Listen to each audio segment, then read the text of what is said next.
पुराने वक्तों की बात है, एक बहुत प्यारा सा मुल्क हुआ करता था जहाँ सरसब्ज बाग थे, हरे भरे दरख्त थे और रंग बिरंगे फूल जिनकी खुशबू से हर जगह महकती थी, जिसके पास साफ दरिया बहता था और रंग बिरंगी मछलियां उस दरिया में रहती थीं।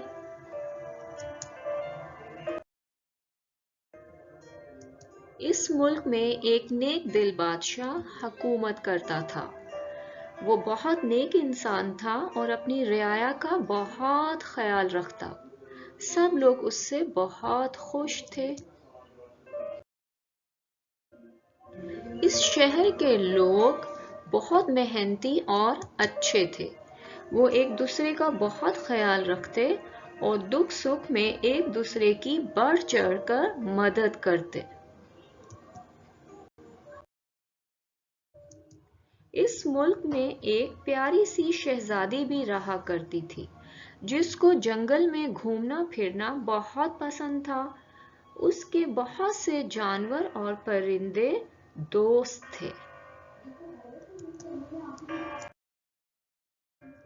इसी मुल्क में कुछ फासले पर एक घना जंगल था, जहां एक खौफनाक मॉन्स्टर रहता था। उसको ये मुल्क और इसका बादशाह बिल्कुल पसंद नहीं थे। वो चाहता था कि इस मुल्क पर उसका कब्जा हो जाए और लोग उसके लिए काम करें। एक रात अचानक उसने महल पर हमला कर दिया, हर तरफ तबाही मचा दी। उसके मुंह से निकलने वाली आग ने महल की चीजें जलाना शुरू कर दी।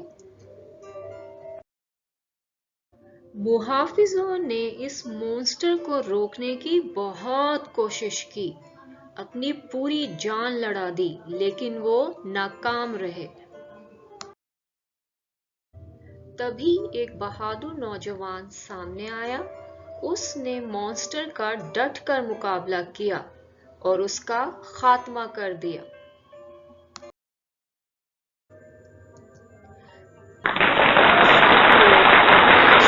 नौजवान से बहुत खुश हुए। बादशाह ने इस नौजवान को अपने महल में रख लिया और उसे एक बड़े ओहदे पर फाइज किया।